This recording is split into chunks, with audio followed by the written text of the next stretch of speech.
अब आपकी समझ में आएगा कि सत्संग क्या है। सत्संग कोई कथा वार्ता का नाम नहीं और सत्संग कोई भाषण की कीर्तन का काम नहीं है और सत्संग कोई मनोरंजन नहीं है। अभी तक आपने कथा वार्ताएं सुनी जो पिछले युग की, सतयुग की, त्रेता की, द्वापर। तुमको अपने समय का, कलयुग का संदेश नहीं मिला। जब कलयुग में संत पधारे तो उन्होंने जीवों के आत्म कल्याण के लिए सत्संग जारी किया। सन युग में आपको शुभ कर्म सिखाए गए। पूजा करो, पाठ करो, तीर्थ करो, व्रत करो, हवन जप कीर्तन गंगा स्नान करो।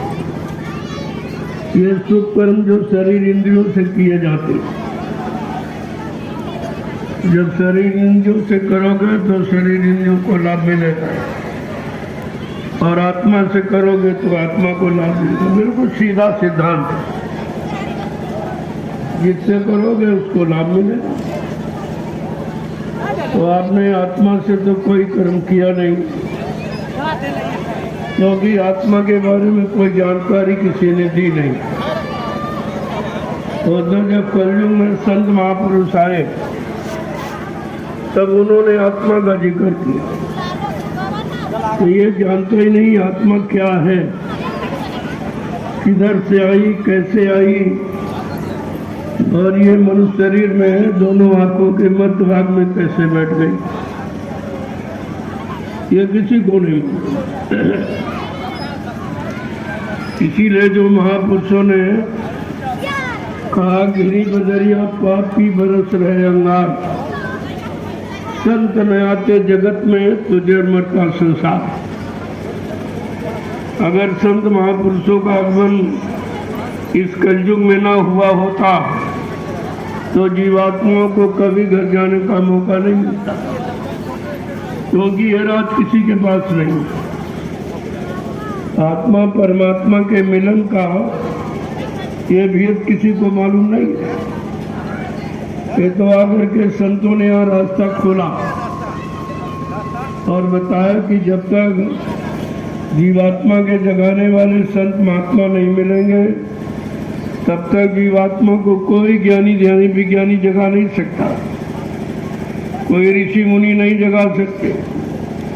जब ब्रह्मा जी की नहीं जगी, विष्णु की नहीं जगी जीवात्मा, शिव जी की नहीं जगी, राम और कृष्ण की नहीं जगी, देवी देवताओं की नहीं जगी, तो तुम्हारी कैसे जगी?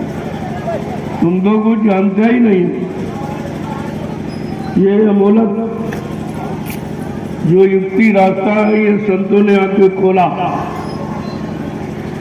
अगर ये ना आते तो ये कुछ आपको नहीं मिलता। ये तो जब उनके अंदर दया उठी, आपने बुलाया नहीं था, क्योंकि आपको मालूम नहीं संत कहाँ रहते और कैसे आएंगे, किस काम के लिए आएंगे, कौन सा काम करेंगे, जो सृष्टि में किसी ने कभी नहीं किया। ये संतों की महिमा है।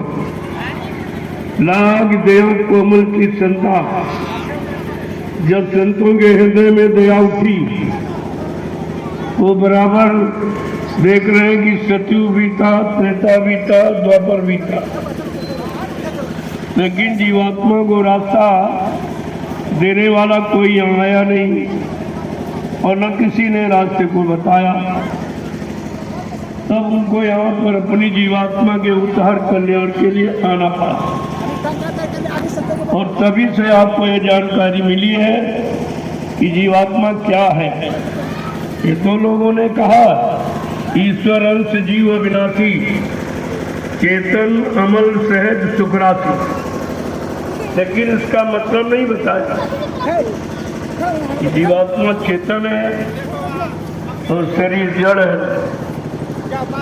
जब चेतन जीवात्मा के बारे में कहा गया तो आपको चेतन जीवात्मा का काम चेतन से करना चाहिए। शरीर तो जड़ है, जड़े करे चेतन। जो जड़ शरीर को चेतन का रूप दे सकती है, वो कितनी सामर्थ्य है, कितनी शक्तिशाली है, जो तुम्हारे जड़ शरीर को चेतन का रूप दे दिया। उसी के कारण तुम्हारा शरीर चलता फिरता उठता बैठता काम करता खाता पीता नजर आ रहा। और जिस दिन जीवात्मा निकल जाए उसी दिन ये शरीर मुर्दा हो जाए, फिर इसको कोई खड़ा नहीं कर सकता। ये ताकत संसार की किसी जड़ वस्तु में नहीं है जो शरीर को चेतन का रूप दे दे। ये तो केवल परमात्मा की जीवात्मा में ही शक्ति ताकत, और ये किसी ने आपको आज तक बताया नहीं। तुमको केवल शरीर इंद्रियों वाले शुभ कर्म बताए गए, लेकिन उसके बारे में ये नहीं बताया कि शुभ कर्मों से मिलता क्या, किसकी जानकारी होगी। लेकिन संत गोस्वामी जी महाराज जब इसी कलयुग में आए, जिन्होंने रामचरितमानस लिखा,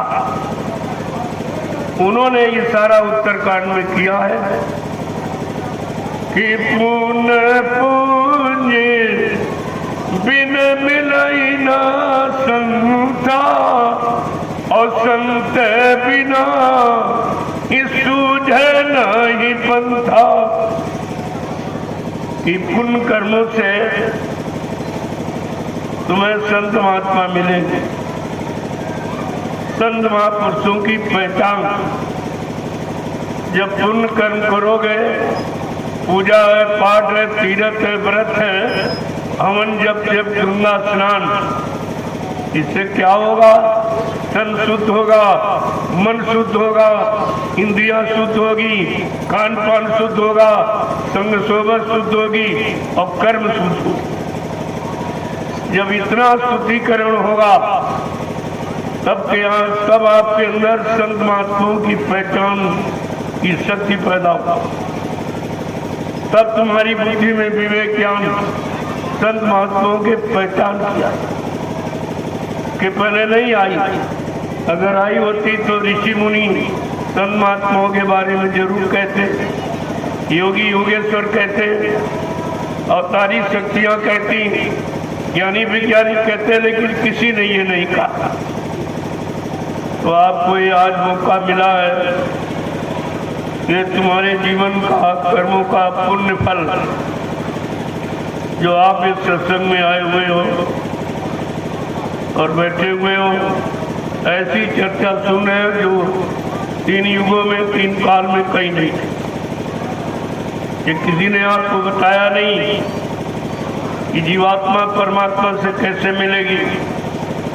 जब तक परमात्मा से नहीं मिलेगी तब तक इसको पूर्ण संतुष्टि नहीं मिलेगी।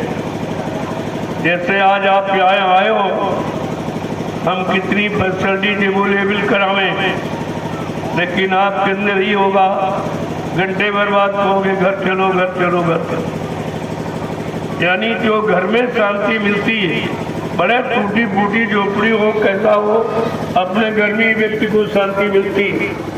ठीक इसी तरह से जीवात्मा किसी राजा के महाराजा के धनी मानी के शरीर में क्यों न चली जाए, पूर्ण शांति जब भी मिलेगी जब वो संत महात्मा जीवात्मा को जगाने वाले आपको मिलेंगे, और जीवात्मा को जगा के जब परमात्मा से मिलाएंगे तब इसको पूर्ण शांति मिलेगी। और ये 3 युगों से भटक रही, एक युग से नहीं, 3 युगों से भटक रही। कोई इसको संतुष्टि प्रदान कराने वाला मिला ही नहीं। कोई सच्चा रास्ता घर के जाने का पहुंचाने का आपको मिला ही नहीं। और जब मिले तो आपने उनको पहचान ही नहीं पाया। ऐसे मिले जो कभी किसी को नहीं मिले, न ऋषियों के, न मुनियों को, न ब्रह्मा को, न विष्णु को, न शंकर को, न मतलब देवी देवताओं को, न रामकृष्ण को भी नहीं मिले। आप कितने बड़े भाग्यशाली हो, लेकिन तुम बड़ी भाग्यशीलता को जानते ही नहीं हो। जिनको भगवान कहते हो, त्रेता के राम, द्वापर के कृष्ण, उनको गुरु ही मिल पाए। और तुम इतने बड़े भाग्यशाली, तुमको सद्गुरु मिल गए, लेकिन तुम्हारे पास गुरु की पहचान नहीं तो सद्गुरु को कैसे पहचानो? इसलिए उनको अपनी पहचान देनी पड़ी। भाई कलयुग का जीव है, इसके बाद सतयुग त्रेता द्वापर की पहचान है। वही रास्ता बताने वाले, वही कथा वार्ता सुनाने वाले, वही इंद्रियों के कर्म कराने वाले मिले, लेकिन आत्मिक कर्म कराने वाला कोई मिला ही नहीं। शरीर तो आपका जाएगा नहीं, आप ही जानते हो, तो शरीर यहीं पर जला दिया जाए, चाहे वो प्रधानमंत्री का हो चाहे गरीब का, तो यहाँ से जाने वाला नहीं है। ये पंच भौतिक शरीर है, 5 तत्वों को मिला के बनाया गया। जो चीज बनाई जाती है वो बिगड़ती जरूर।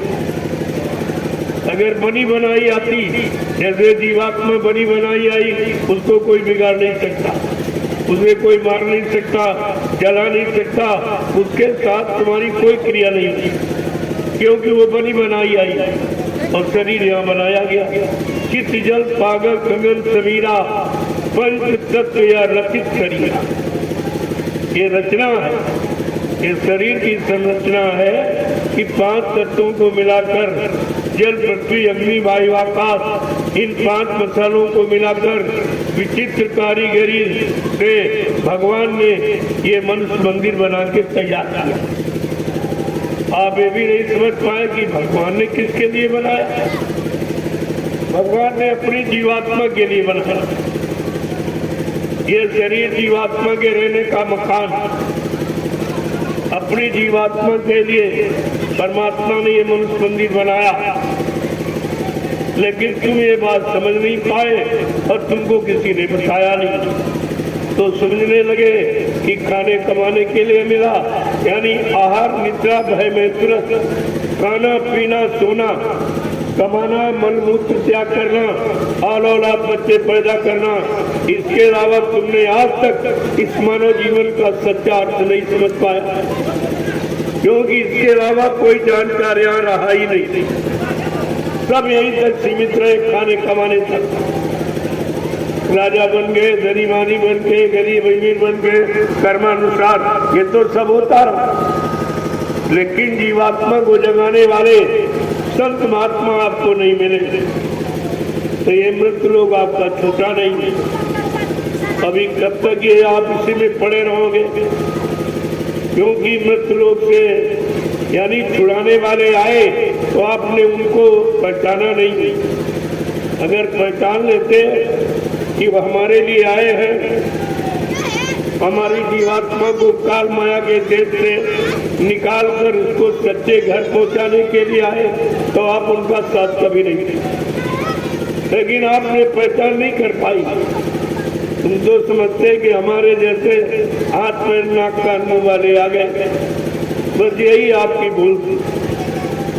वैसे लिखा यही है कि जब जब प्रभुधर मनुष्य शरीर आता, कि जब आएंगे तो मनुष्य शरीर में आएंगे। हरे कृपा दिन सज्जन पीड़ा, लेकिन वो कृपा निधि है, सब पर दया करने वाले, सब पर मेहरबानी करने वाले, सबके कष्टों को निवारण करने वाले, उनका कृपा निधि नाम है।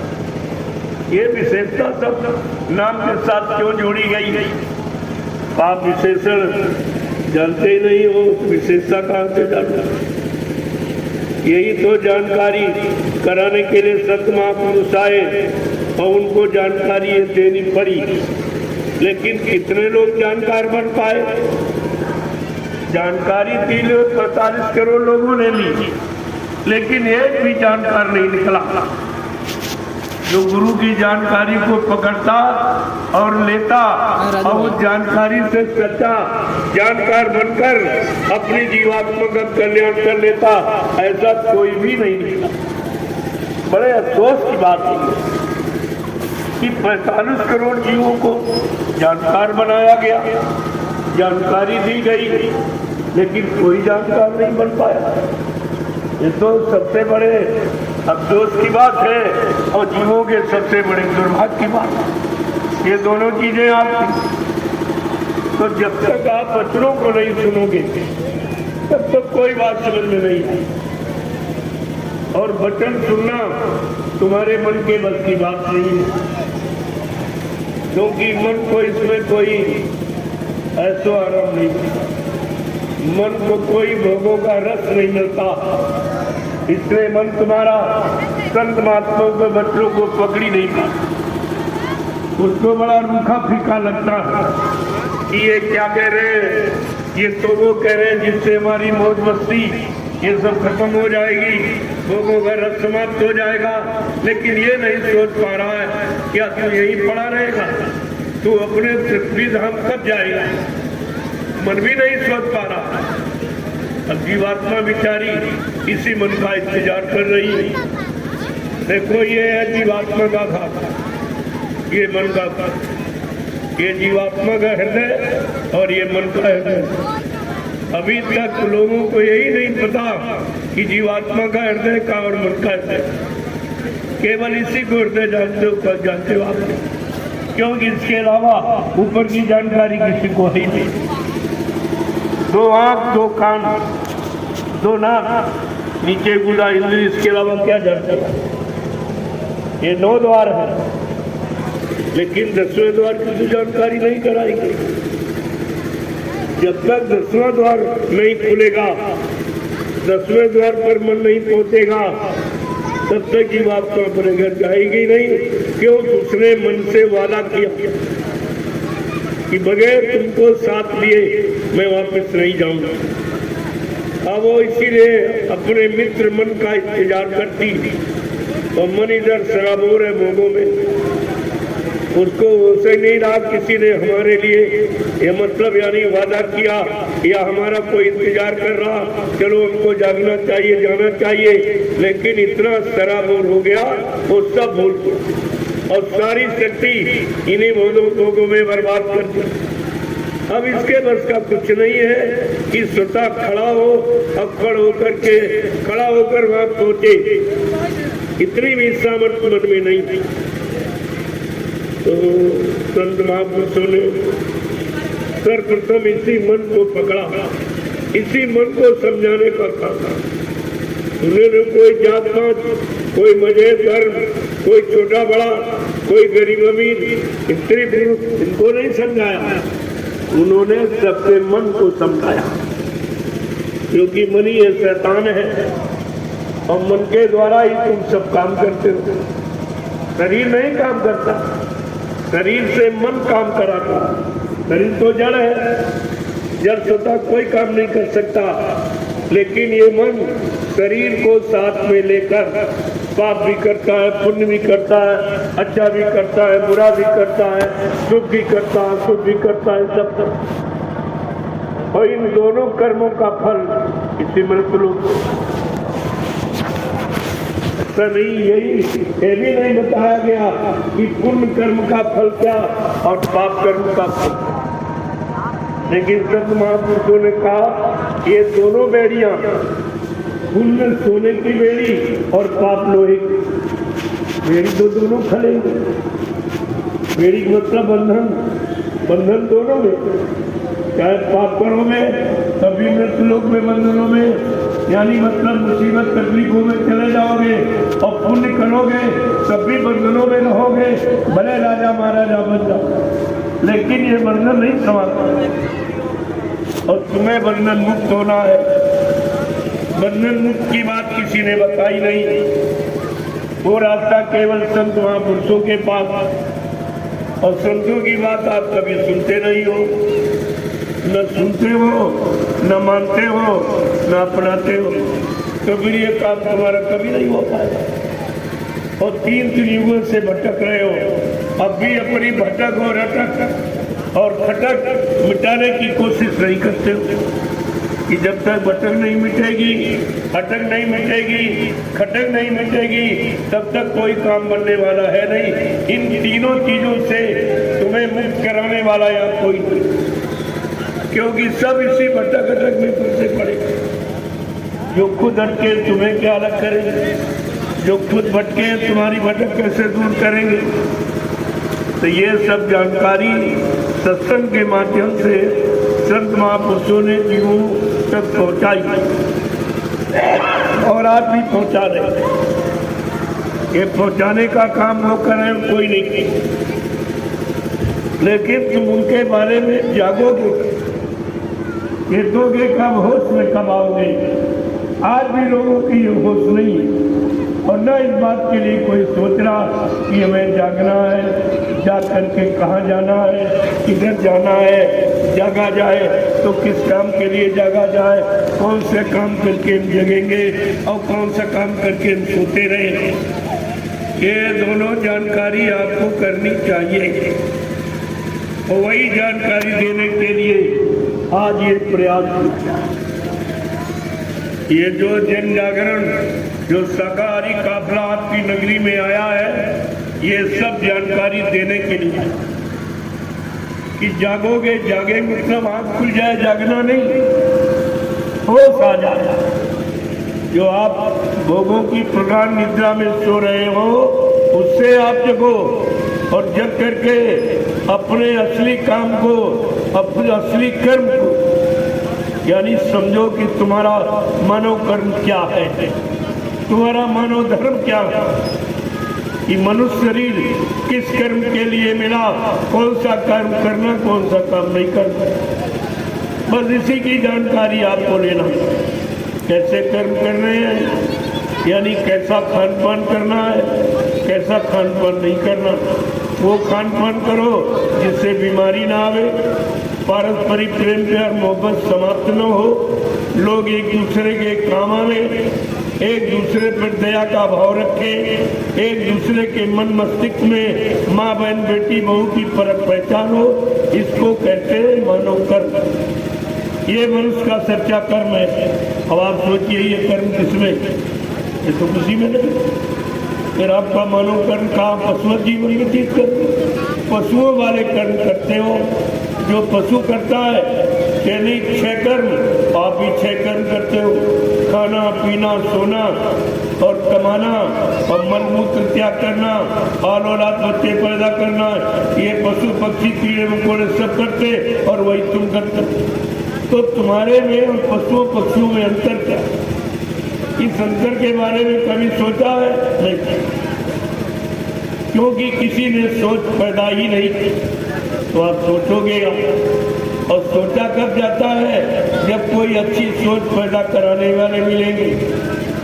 सोच कैसे उत्पन्न होती है? अच्छे खान पान से उत्पन्न होती। जब अच्छे खान पान करोगे तो अच्छी सोच होगी और अच्छे कर्म करोगे तो तुम्हारा सब कुछ अच्छा होगा। जो तुम अच्छा सोचते हो, अच्छा परिवार मिले, अच्छे पत्नी मिली, अच्छा पति मिले, अच्छे बच्चे मिले, अच्छी खेती दुकान दफ्तर बिजली व्यापार हमारा अच्छा हो, और ये सब चाहते हो आप अच्छा हो, लेकिन कभी ये सोचते हो कि अच्छा कर्म भी हम करें। जब आपको ये बताया ये भारत देश कर्म प्रधान देश है, ये जात प्रधान धर्म प्रधान देश नहीं, कर्म प्रधान देश। और उसके बारे में किसी ने बताया नहीं कि कर्म प्रधान है तो मानव को कौन से कर्म करने चाहिए। कर्म तो आप सुबह शाम तक करते ही, लेकिन कौन सा कर्म तुम्हारी मानवता इंसानियत को लाएगा, तुम्हारे अंदर प्रेम प्यार मोहब्बत को लाएगा, तुम्हारे अंदर सेवा दया सदाचार परमात्मा की याद कराएगा और तुम्हारे मन में माँ बहन बेटी बहू की पहचान कराएगा।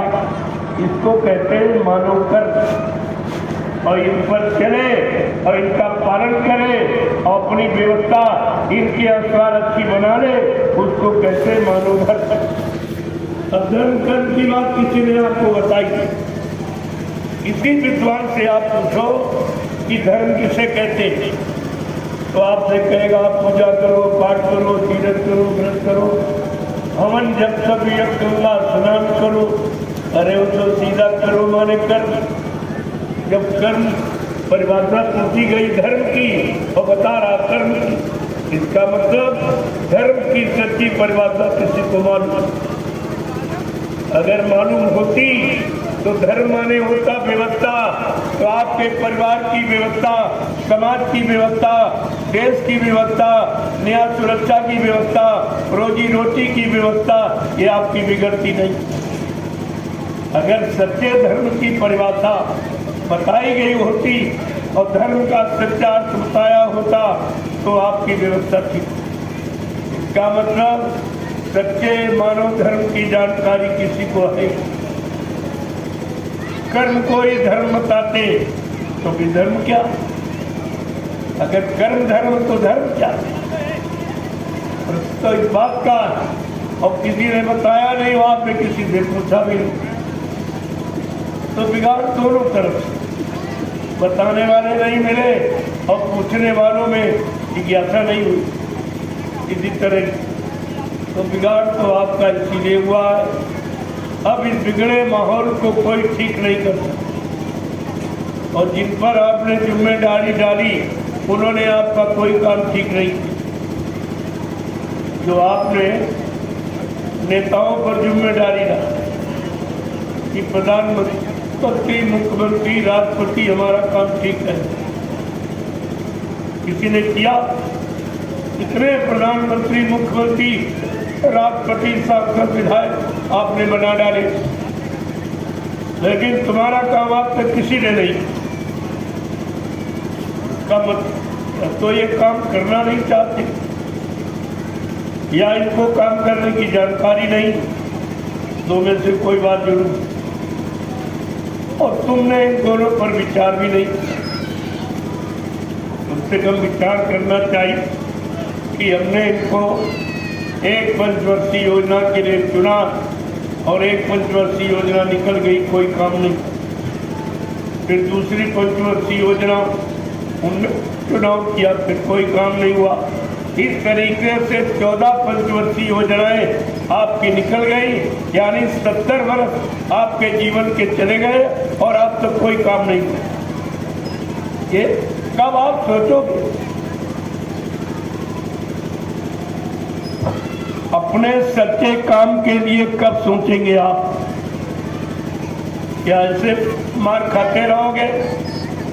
और जब जब आप भूले, जब जब आप अज्ञानता में गए, लापरवाही में गए और मतलब यानी सो गए, तब तब आप पर लोगों ने शासन किया।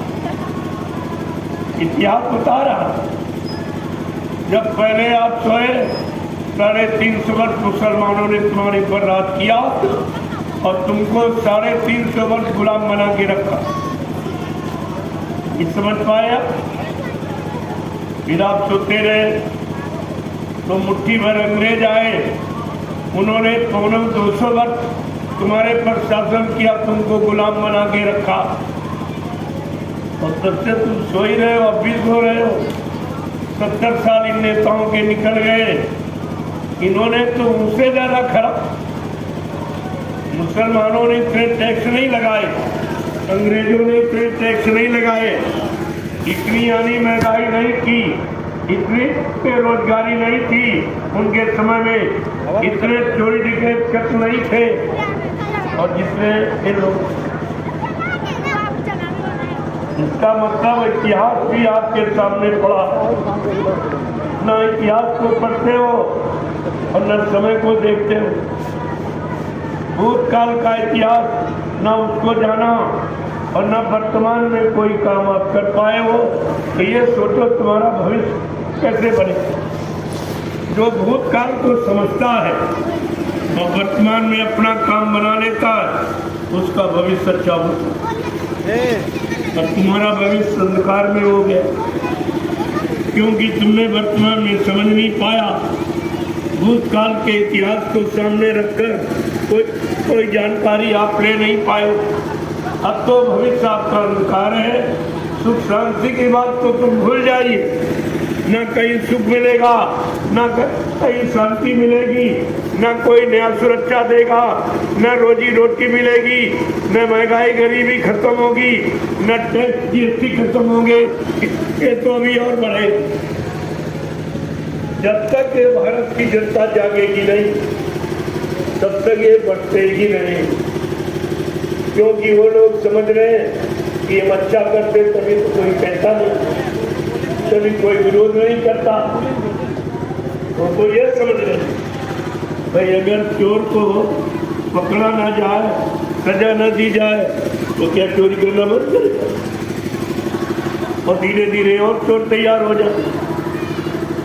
कहने का मतलब हमारा ये है कि आपको जो समय मिला उस समय में आपने किया,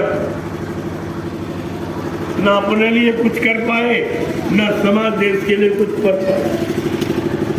पारिवारिक जीवन, सामाजिक जीवन, व्यवहारिक जीवन सब कष्टों में, सब लड़ाई झगड़ों में फंस गया। तो क्या इसीलिए आपने पढ़ाई लिखाई की कि हम मुसीबत में रहे, हम दुख तकलीफ में रहे, हम बीमारियों में फंस जाएं, हम पारस्परिक लड़ाई झगड़ी करते रहे, इसी में अपना श्रम समय पूंजी बर्बाद करते रहे? क्या तुमने पढ़ाई लिखाई का कुछ मतलब समझा? कुछ विचार ही नहीं किया। अरे आज के 50 वर्ष पहले इतने पढ़े लिखे लोग नहीं, और स्कूल कॉलेज नहीं, लेकिन वो बिना पढ़े लोगों के अंदर उनमें प्रेम, सेवा, दया, सदाचार, परमात्मा की यादगार भरी। उनके मन में माँ बहन बेटी बहू की पूरी परत में था। आप सारा समाज सिर्फ और पढ़ा लिखा, लेकिन इन बातों से टूटे खल, और यही तुम्हारे दुख का कारण, तुम्हारे दुख का यही कारण। जब तक आप इस भाव विचार में नहीं आओगे, तुम्हारे दुख कोई अलग नहीं, दुखों से तुम्हें कोई मुक्त कर ही नहीं सकता, क्योंकि दुख मुक्त करने के कारण यही है। इसलिए आपको मैं ये सारा सोच करके, सब निर्णय लेकर आपके बीच में आया हूँ कि आप महात्मा तो नहीं बन पाए, धर्मात्मा नहीं बन पाए, सच्चे ईमानदार चरित्रवान नहीं बन पाए, तो कम से कम शाकाहारी बन जाओ। अरे तुम शाकाहारी बन जाओ, और तुम कुछ बन ही नहीं पाए हो, बिगड़े रहो हमेशा, और बिगड़ते रहोगे। तो एक छोटा सा ये फार्मूला है कि आप शाकाहारी बनो। इसमें 1 पैसे का खर्चा भी शाकाहारी बनने, बल्कि जो धन अशुद्ध खान पान, बुद्धिनाशक नशों में जो बर्बाद करते हो, वो धन तुम्हारा बच जाए, तुम्हारे बाल बच्चों के पढ़ाई लिखाई में काम आवे, शादी ब्याह में काम आवे, घर मकान बनाने में काम आवे। महात्मा हर तरफ से तुम्हारी मदद करना चाहती, लेकिन दुनिया ऐसी बावरी, कोई ग्राहक न बचा, कोई लेने वाला नहीं। ये अच्छा सच्चा रास्ता, जो जीवन को सुख शांति में बनाने वाला, कोई लेने वाला। क्या इतने लोग निगाह में रहते? क्या इन्हीं लोगों को सच्चा अच्छा चाहिए? इन्हीं लोगों को सुख शांति किसी को नहीं चाहिए? तो अभी तुम्हारे अंदर इच्छा ही नहीं जगी कि सुख शांति मिलना चाहिए, रोजी रोटी मिलनी चाहिए, गरीबी और बेरोजगारी खत्म होना चाहिए, टैक्सों की भरमार यानी रुकनी चाहिए। इस पर आप विचार ही नहीं करते। एक तो कोई कहने वाला नहीं, बताने वाला नहीं, आपको इन मुसीबतों से दूर करने वाला नहीं, और संत महात्मा तैयार हुए तो तुम उनकी सुनते नहीं। तो फिर काम करते। काम 2 ही तरीकों से होता, या स्वयं आप सक्षम हो खुद कर ले, या जो कर रहा हो उसको सहयोग करे, तीसरा कोई तरीका नहीं। और 2 में से तुम्हारे पास एक ही तरीका, ना तुम सक्षम हो, और जो कर रहा हो उसका काम तुम्हें दिखाई नहीं देता। तुम समझ नहीं पा रहे हो कि हमारे लिए कोई आवाज लगा रहा, हमारे सुख शांति के लिए कह रहा, हमें लाभ देने के लिए कुछ कह रहा, हमारे सुधार की बात कह रहा, आगे आने वाले खराब समय से हमें बचाने के लिए कह रहा। इस पर तो अभी आप विचार नहीं करते, लेकिन आगे का समय बहुत खराब, ये मैं आपको बताने आता हूँ।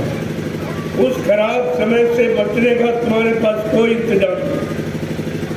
जो तुम अहंकार में, जरूर गुमान घमंड में ये सोच रहे हो मेरे पास रहने के लिए मकान है, बंगला है, कोठी है, फ्लैट है, खाने के लिए घर में रोटी है, और मतलब यानी पैदा करने के लिए खेती, दुकान, दफ्तर, बिजली, व्यापार, मजदूरी है, सहयोग के लिए पत्नी, बाल बच्चे, परिवार है।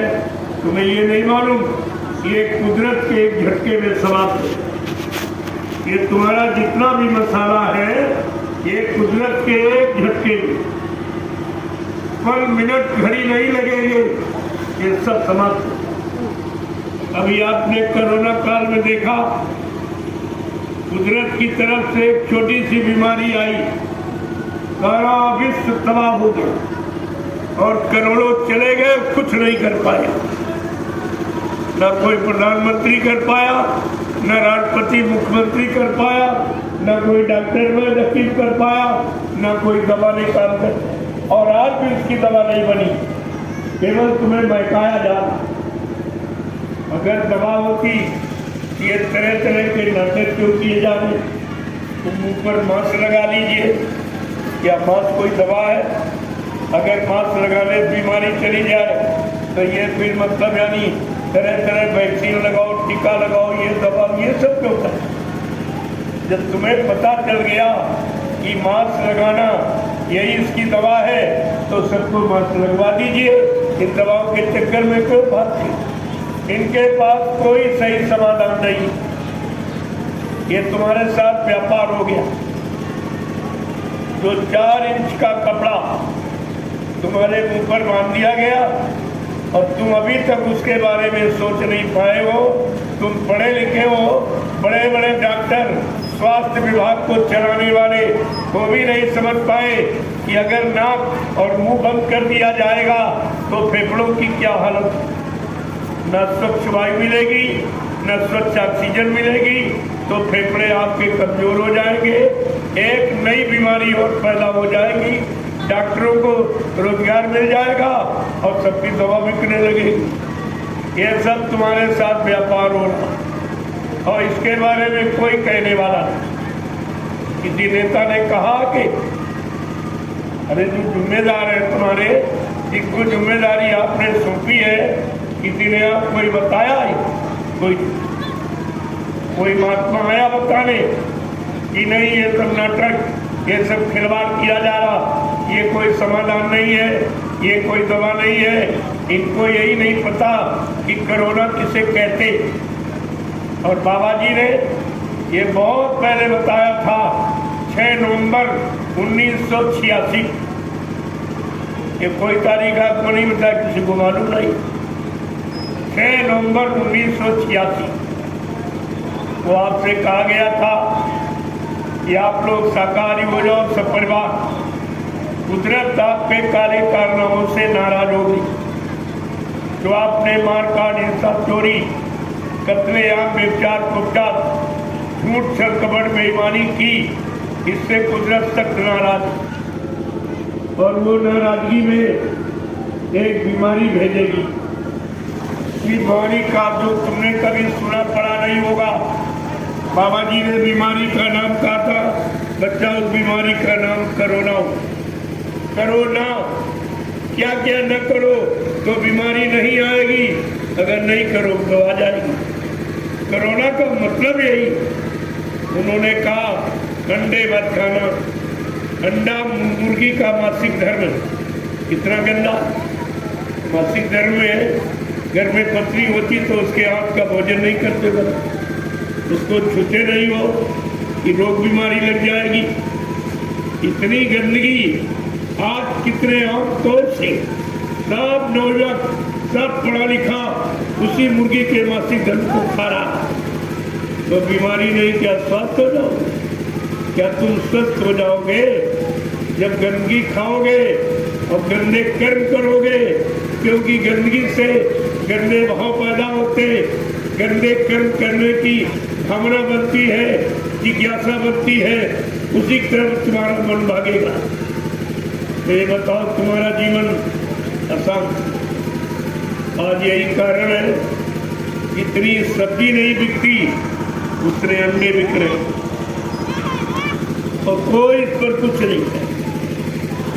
अरे धार्मिक देश कहते हो, भगवान राम की धर्मभूमि है, भगवान कृष्ण की कर्मभूमि है, संतों फकीरों की योग भूमि है, और उस पर ये कहो, ये कौन से रामायण गीता भागवत पुराण बाइबिल में लिखा हुआ कोई मठ मंदिर गिरजाघर गुरुद्वारे आप कोई कुछ बता रहे हैं?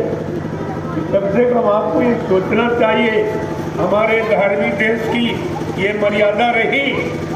इन लोगों ने कोई मर्यादा रखी, केवल वोट लेने के लिए, चंदा लेने के लिए, महंगाई वसूलने के लिए, टैक्स लगाने के लिए, जीएसटी लगाने के लिए केवल श्री राम का नाम लेते, श्री राम का नाम लेते, लेकिन श्री रामचरितमानस को बिल्कुल नहीं मानते, ये बिल्कुल जानता ही नहीं।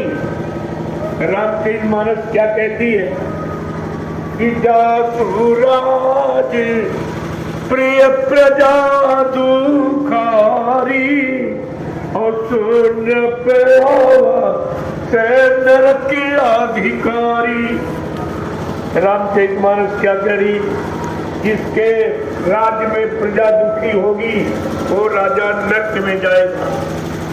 क्या इसको ये लोग नहीं पढ़ते हैं? क्या ये सब नरक की तैयारी कर रहे हैं? जब ये नरक में जाएंगे, इनके पीछे तुम लगे हो तो तुम भी तो नरक में चले जाओ। जो सजा चोर को, वही चोर के साथ रहने वालों को सजा मिले। तुम सब ने अपना भविष्य अंधकार में कर दिया। ना तो तुम रामचरित्र की बात मानते हो, ना इसकी बात मानते, तुमने किसी की बात नहीं मानी। अगर मान लेते तो आज तुम्हारा पारिवारिक जीवन, व्यवहारिक जीवन ये सुखमय होता। कोई कष्ट, कोई मुसीबत तुम्हारे पास नहीं आते। तुम राम की धार्मिक भूमि पर रहते हो, लेकिन अगर धर्म से जुड़े रहते, मानवता इंसानियत से जुड़े रहते, प्रेम प्यार मोहब्बत सेवा दया सदाचार परमात्मा की यादगार से जुड़े रहते, और माँ बहन बेटी बहू की परख पहचान से जुड़े रहते, तो आपका जीवन ये संकट में। लेकिन आप सब भूल गए।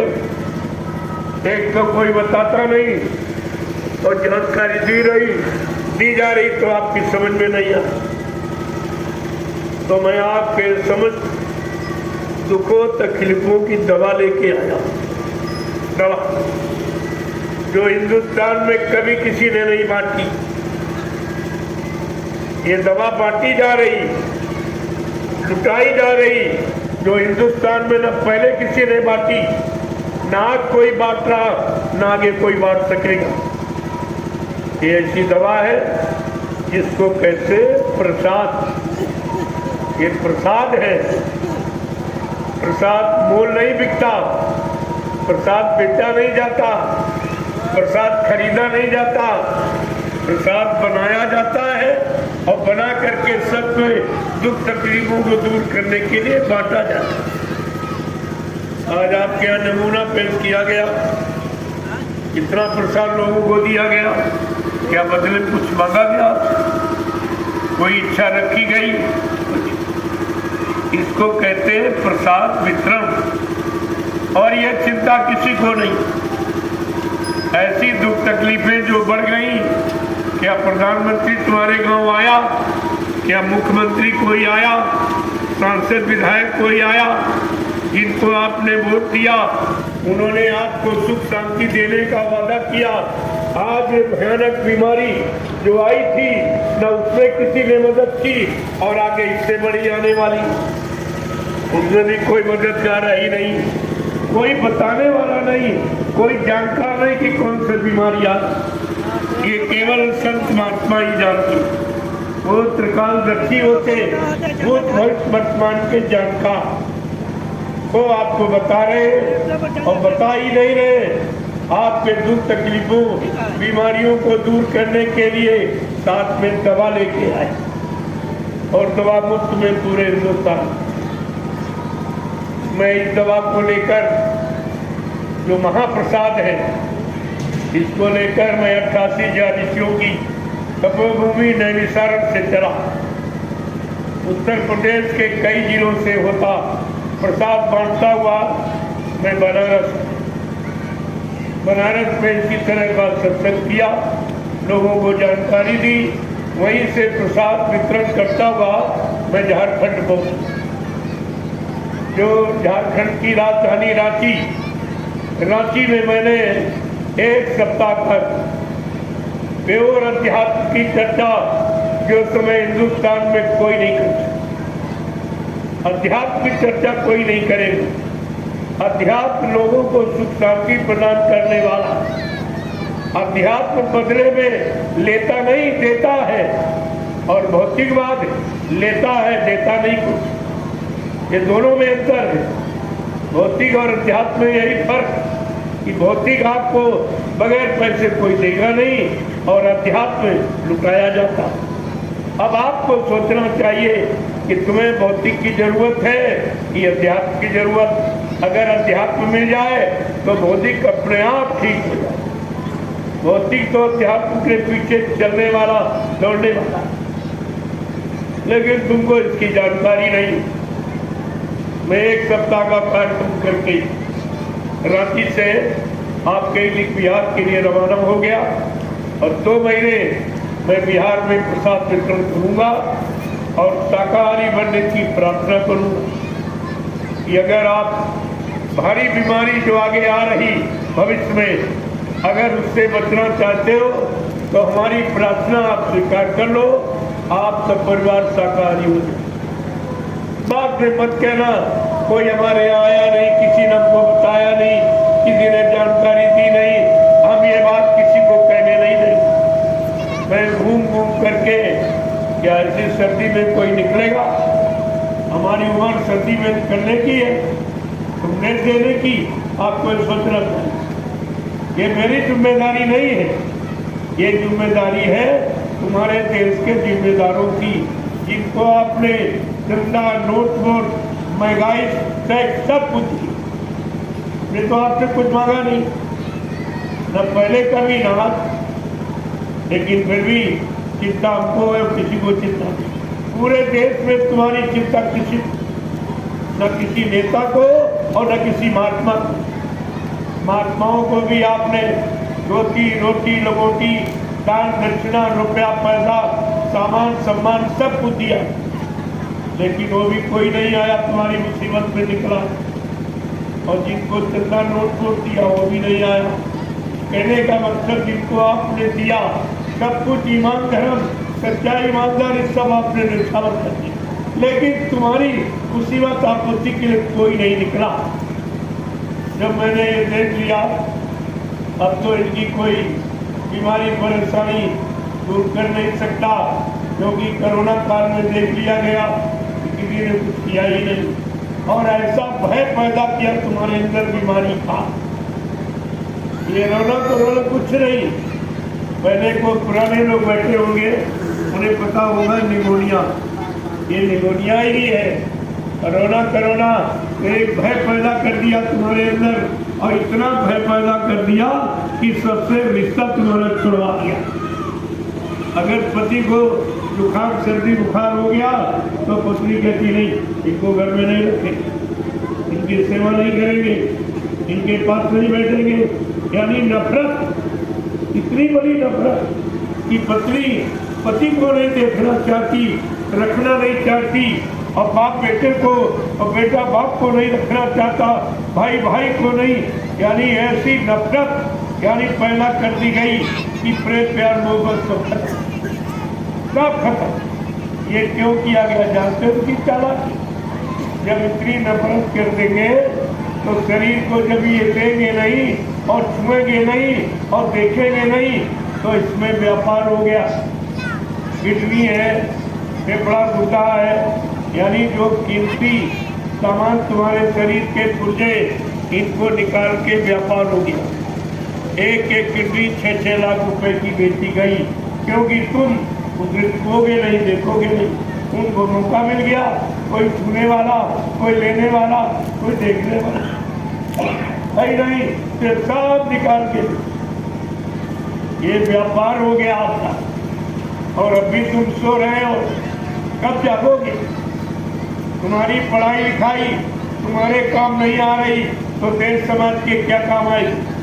तुम अपना भला नहीं कर पाए, क्या देश समाज का भला कर सकते हो?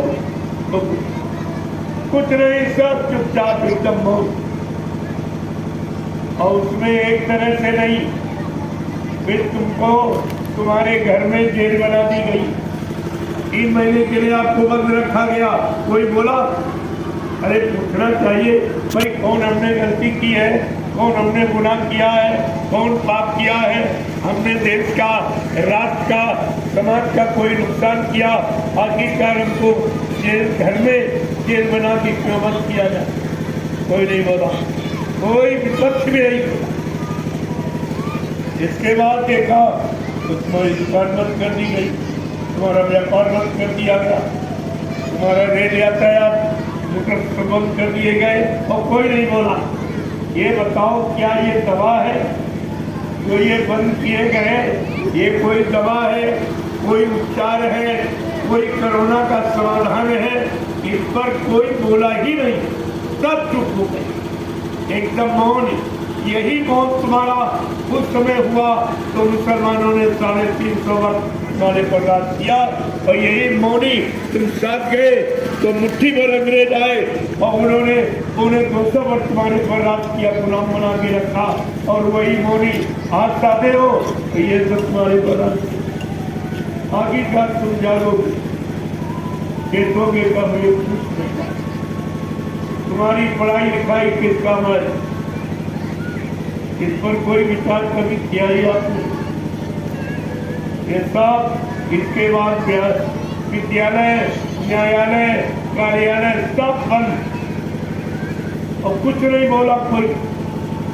परिणाम जानते हो कितना बुरा हुआ कि 20 वर्ष हिंदुस्तान पीछे चला गया, कि 20 साल तक अपनी उन्नति, उत्थान, प्रगति नहीं कर सकता, और इनके पास कुछ नहीं रहा, खजाना खाली। केवल एक ही साधन है, महंगाई बढ़ाना और बेरोजगारी बढ़ा देना, क्योंकि इनके पास काम देने के लिए पैसा नहीं, इसीलिए तुम्हें नौकरी नहीं दे रहे, कोई वैकेंसी नहीं, कहते कुछ है ही नहीं, और चुप है। इसके बारे में कोई कुछ बोल भी नहीं रहा, फिर तुम डिग्री क्यों बांट ले? इन बच्चों का भविष्य क्यों अंधकार में कर रहे हो? जैसे प्रसाद बांटा जाता है ऐसे डिग्री बांट रहे, और डिग्री लिए उस पर घूम रहा, कोई काम नहीं है, योग्यता के अनुसार कोई काम नहीं, कोई व्यवस्था नहीं, कुछ। अब तुम इनसे कोई उम्मीद मत रखो कुछ होगा। अब तुम्हें अपने पैरों खड़ा होना है, अपने आप में जागरूकता लानी है। अब ये सोने का और गफलत का वक्त नहीं। अगर और सो गए, गफलत में चले गए, तो बात में मत कहना कि हमारे यहाँ कोई आया नहीं, किसी ने बताया नहीं। आगे भारी मुसीबत आ, उस मुसीबत से बचने का तुम्हारे पास कोई इंतजाम नहीं, न तुम्हारे पास न उनके पास, क्योंकि ये है कुदरत की नाराजगी। कुदरत की नाराजगी केवल संत महात्मा जाने, उनका कुदरत से सीधा संबंध, और तुम्हारा किसी का कोई संबंध नहीं। जब संबंध नहीं तो आप कैसे उससे काम करा पाओ? बाबा जी ने पहले भी आपसे प्रार्थना की कि आप लोग शाकाहारी हो जाओ, तो मैं कुदरत से तुम्हारे लिए प्रार्थना कर दूंगा। तो कहा, अरे भाई थोड़ा रुक जाओ, अभी मैं अपने बच्चों को शाकाहार का प्रचार करने के लिए पूरे हिंदुस्तान में भेजे देता हूँ। जब लोग मेरे शाकाहार के प्रचार को न माने और न सुने और न अपनाए, तो फिर तुम्हारी इच्छा मैं वो करना।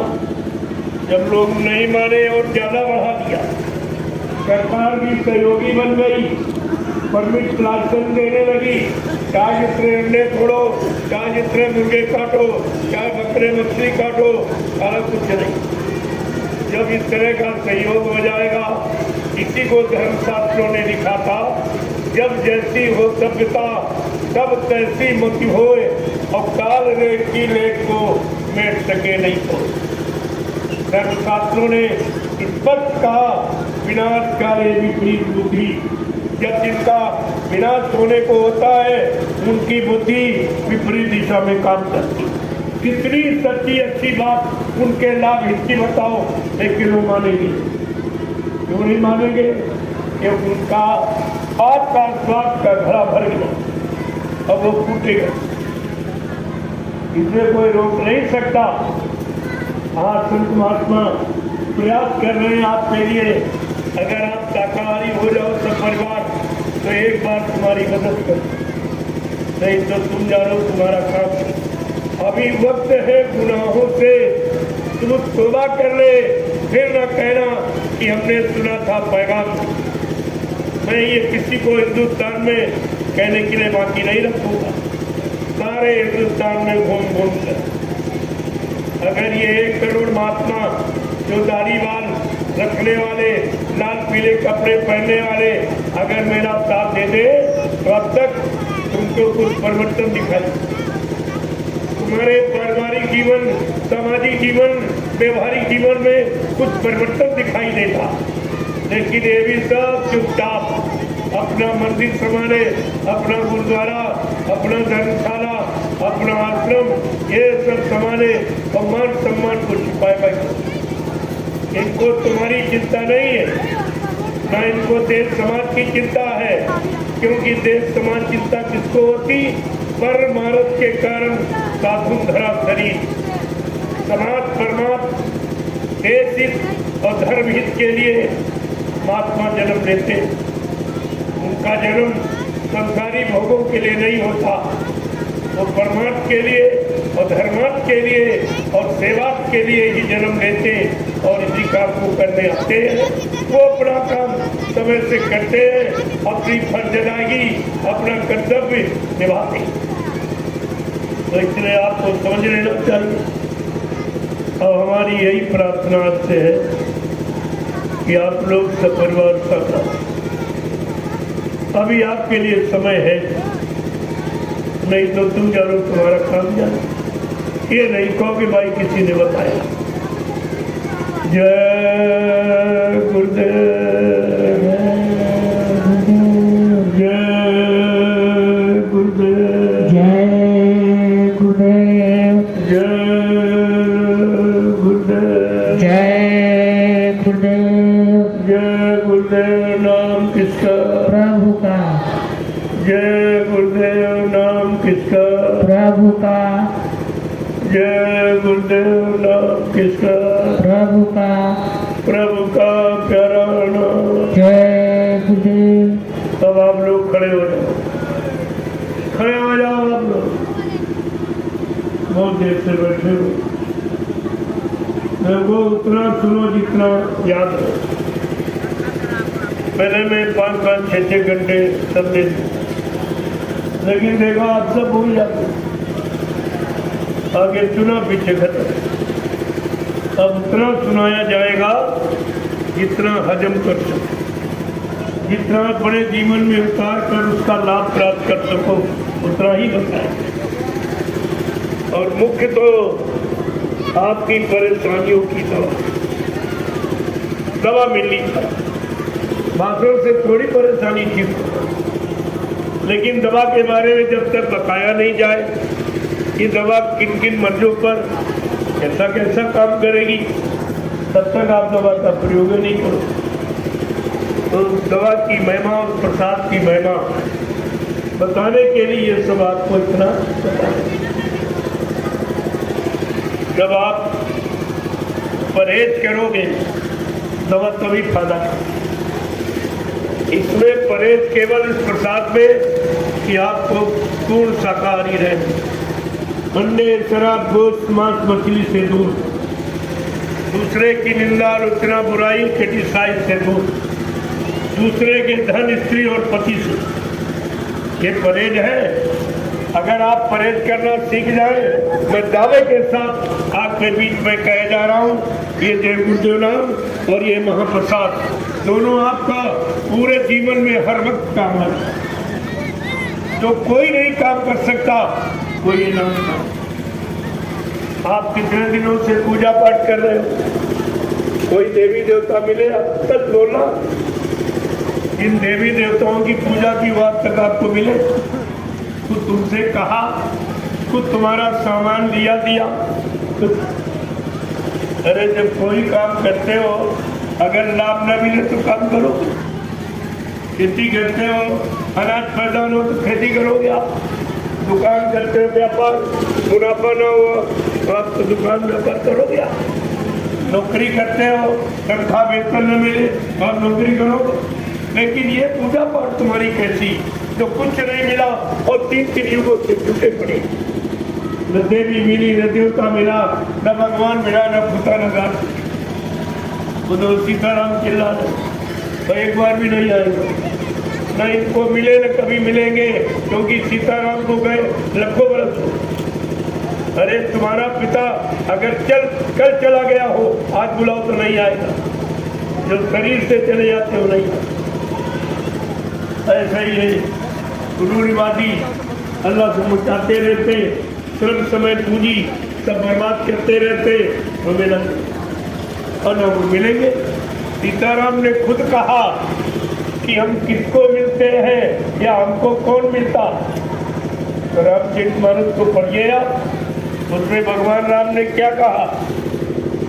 रे माने माने इज्जन सो मोही पावे और मोहे चाल थी जय कपट नाई भावे।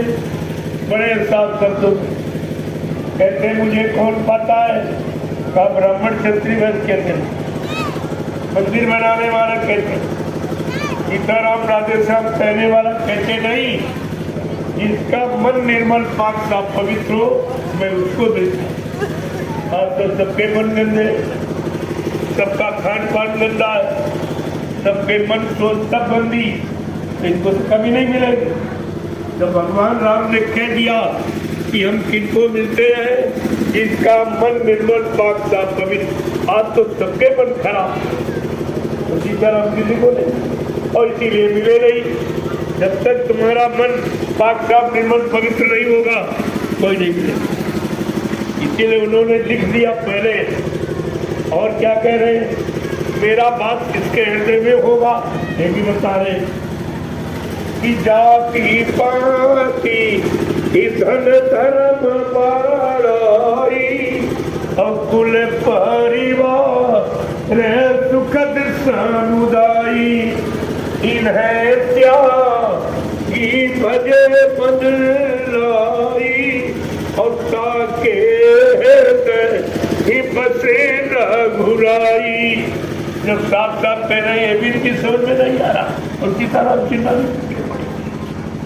ये नहीं जानते इनके हृदय में मेरा वास होगा। जो जाति पाति धन धर्म बढ़ाई कुल परिवार सुखद समुदाय इन्हें त्याग, जो इतनों का परित्याग कर देगा उसके हृदय में सीताराम का वास होगा। ये कुछ नहीं है, ये चिल्लाने में अल्लाह बचा रहे, अल्लाह में अल्लाह किसी को मिला ही नहीं। अल्लाह में अल्लाह थोड़ी बैठा और धीरे सब बिचारे अधूरे रहे। न पट्टा पुजारी को मिला सीताराम मिले, न मुल्ला मौलवी को खुदा मिला, न ईसाइयों को गार्ड मिला, न सिखों को गुरु मिला। ये जो बात है उसे पकड़ते नहीं। जय गुरुदेव, जय गुरुदेव, जय गुरुदेव, जय गुरुदेव। नाम किसका? प्रभु का प्यारा नाम। जय गुरुदेव, जोर से बोलो, जय गुरुदेव, सब मिल बोलो, जय गुरुदेव, बोलना होगा, जय गुरुदेव, अभी से बोलो, जय गुरुदेव, दुख दर्द हरेंगे, जय गुरुदेव, सब कष्ट मिटेंगे, जय गुरुदेव, सुख शांति मिलेंगे, जय गुरुदेव, सबके दाता, जय गुरुदेव, सबके मालिक, जय गुरुदेव, प्रेम से बोले।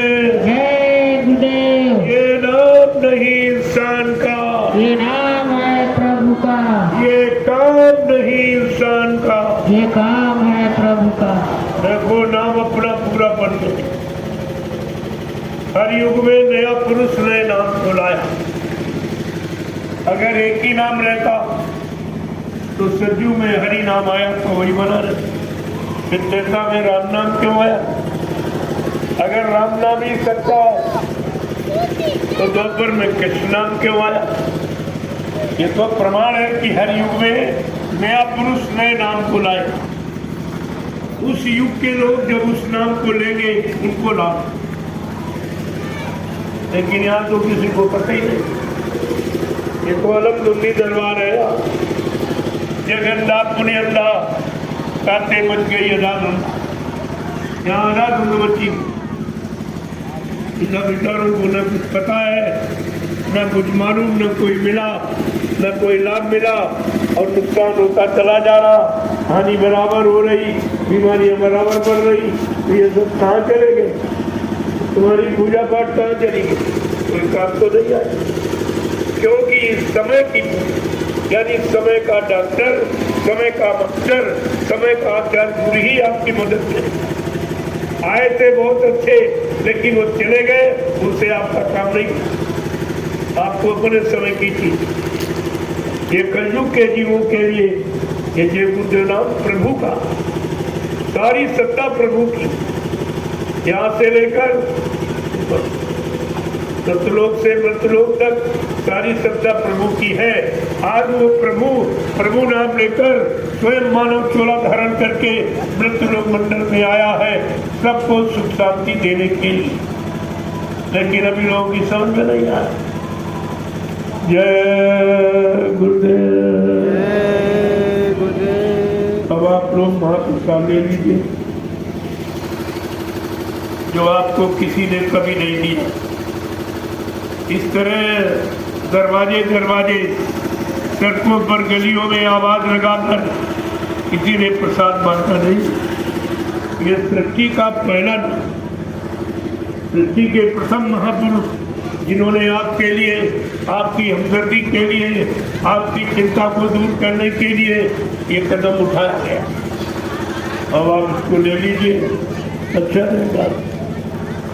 जय गुरुदेव।